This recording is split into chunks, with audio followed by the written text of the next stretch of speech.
A red danger to life weather warning is in place for parts of Wales and the southwest of England. This is as Storm Darragh makes landfall.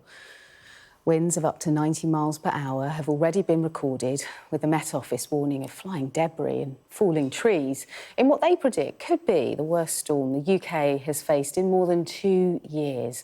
Now, millions of people have been told to stay indoors and not to travel.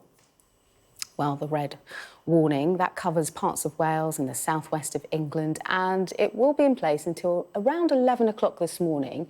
Meanwhile, a separate amber warning is in place, stretching from southern Scotland all the way down to Cornwall, and a yellow warning is in place for virtually all other areas. It's not looking good.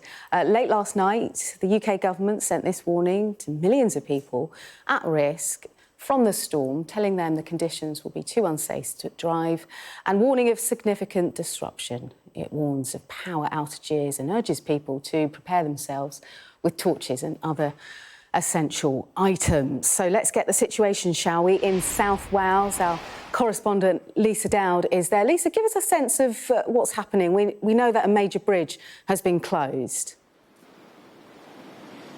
Yes, we are in Penarth. We are a few miles or so away from Cardiff. This is the Severn Estuary beside me, quite a swell here where it meets the Bristol Channel. Now, many of us here received those quite alarming text messages from the UK government last night, warning that there was a threat to life and that people shouldn't go out and travel around up until 11 o'clock. Well, actually, I've just seen some swimmers in here in the waters for 5 minutes or so. So some people clearly not heeding the warnings to stay away from the sea and from cliff areas because the gusts in West Wales have actually reached over 90 miles an hour. Now, we've got bridges closed here in South Wales where it links to the southwest of England. Those bridges are the Severn Bridge and the Prince of Wales Bridge. At Cardiff Airport, the runway is closed until 11 o'clock, so that's going to disrupt things for people travelling to Lapland, so their Christmas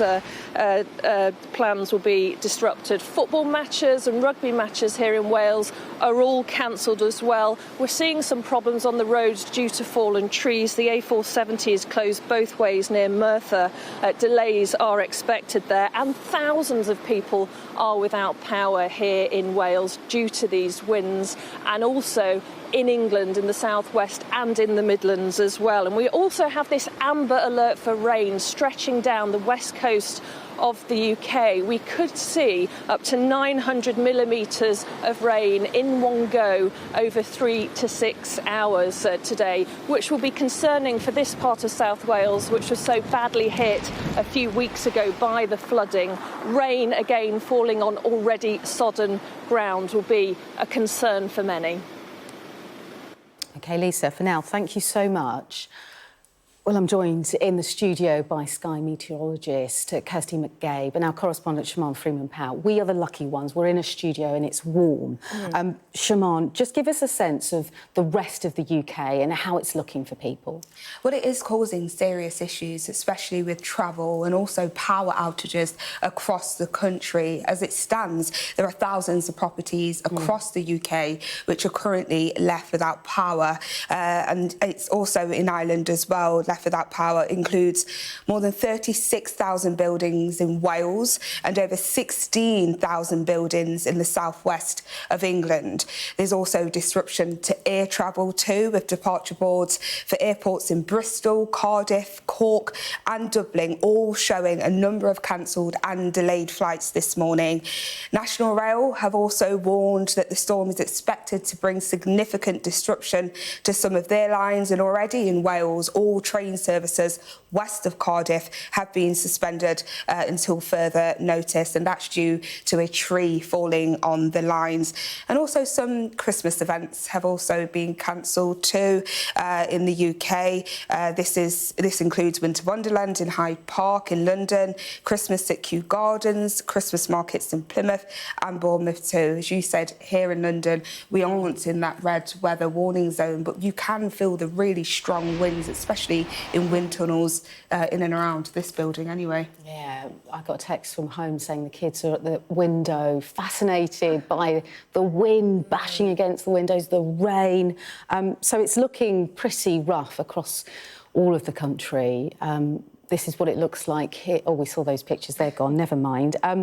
Kirsty, give me a sense about the red weather warning. Absolutely. How does the Met Office decide that a storm, these are some pictures of Wales in the background there, how does it decide that, yeah, this storm is a threat to life? So I think most people are aware that there's a traffic light warning system. So it goes yellow, amber, red. Yellow still means, you know, be aware, pay attention because there is severe weather around. Amber, a little bit more severe, and then red is the highest level of warning. And that really means there is a danger to life. And the decisions are made on a sort of matrix system. So it takes into account not just the wind speeds forecast or the rainfall amounts, which obviously let you know how severe it is, but also how impactful it's going to be. So, for example, we've got an amber out for parts of South Wales because they've had a lot of rain recently with Storm Darragh.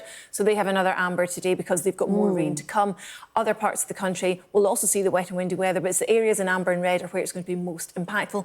And we only issue red warnings maybe 1 or 2 a year at most. So it certainly is something to really bear in mind. And not just for travel today, but I know most of us were probably still putting up Christmas decorations. Best to do those indoors today and not get any of the outside ones up, or otherwise they'll be halfway down the road. So it is not the best weekend for most of us, but especially so in western areas with really severe weather. You know, Storm Darragh is a beast and it's affecting most of us through much of the weekend.